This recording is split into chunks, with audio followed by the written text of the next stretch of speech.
Hey everybody, it's Dennis Pittsenbarger. We're here at SEMA Central, SEMA 2015, and I've got a grand list of guests to talk to today at SEMA 2015, including Angus MacKenzie, Chief Content Officer for the Enthusiast Network. It's glad to have you up here, and we got a lot to talk about, man. I mean, you've now gone from all of these years and tenure at Motor Trend up to a new position to oversee not only Motor Trend, which is an iconic magazine, to now overseeing automobile as well, and just creating some great stuff. And you've got some great news coming up with Motor Trend On Demand. Yeah, Motor Trend On Demand is our video on demand channel. And so you subscribe to the channel, you can go on there. We've got over 2,000 items on there, everything from live motorsport or motorsport highlights, old movies, our Motor Trend original programming, stuff that people have seen on the YouTube channel over the years.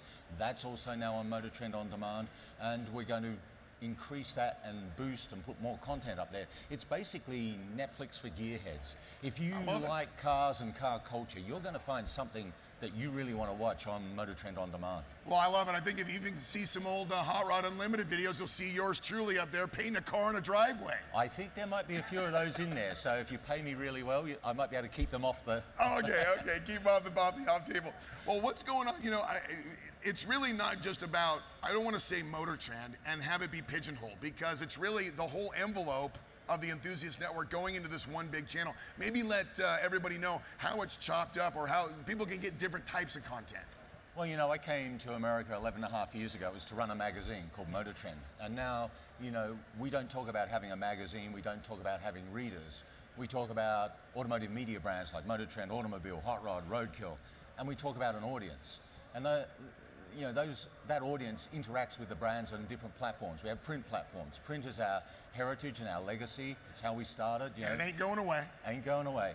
But you know, it's just part of what we do. We have highly successful websites.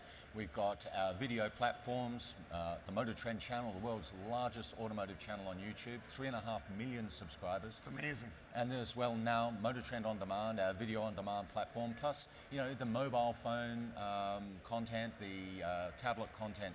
So really now, the modern media environment is all about reaching as many people as you can via as many touch points as you can. It's not up to us to decide how our customers interact with our brand.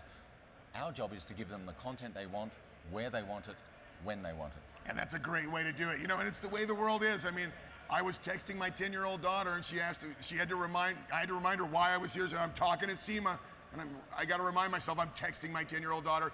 That's the new age of media. You got to get it out there and let them take it the way they want. Exactly. I mean, you know, I've got on Motor Trend, I've got some very experienced journalists, and you know, over the years we've learned that a well-crafted 140-character tweet can be just as impactful as a 1,000-word story used to be in the print product.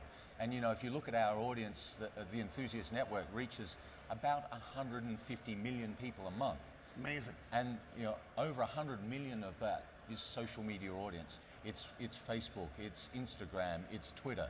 And you know, the definition of an enthusiast is someone who's you know, passionate and engaged about a topic that they're interested in. So with the Enthusiast Network, it's cars and car culture. I mean, we go back to the very beginnings of SEMA, of the NHRA, with Hot Rod and Motor Trend founded in 1948, 1949.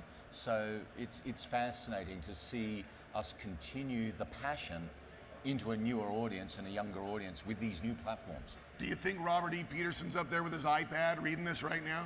I bet he would be, you know, because he was very quick to pick up on trends. I mean, that's how he built the empire. That's how he built these great iconic brands.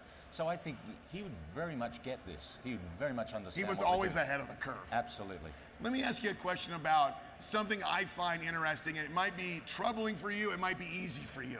I look at Motor Trend and I see these iconic cars.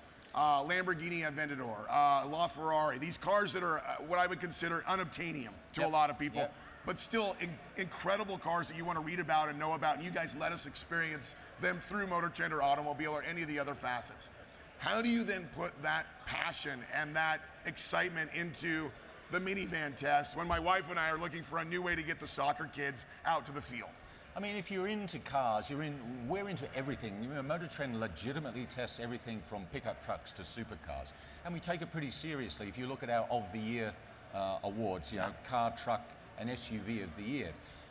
One of the things when we do in that, people ask, well, how can you have a Mazda Miata and a minivan in car of the year? How do you compare them? Well, you're not comparing them. What you're doing is evaluating the vehicles against criteria: advancement in design, engineering excellence, efficiency, safety, value, and the most important one is performance of intended function. So if it is a minivan, how well does it do the job?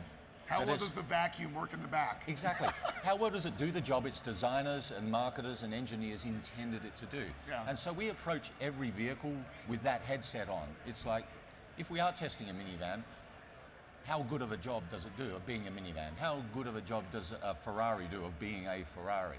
It's all relative, and it's part of the rich tapestry of the automotive culture. I mean, one of the reasons I personally love coming to SEMA is that you can see almost every type of automotive genre represented in these halls over a couple of days, and you see some of the most creative, inventive work in the culture in this place. So, you know, I've written about hot rods, I've ghost-written columns for drag races, I've driven Ferraris, I've driven rally cars and pickup trucks and all that sort of thing.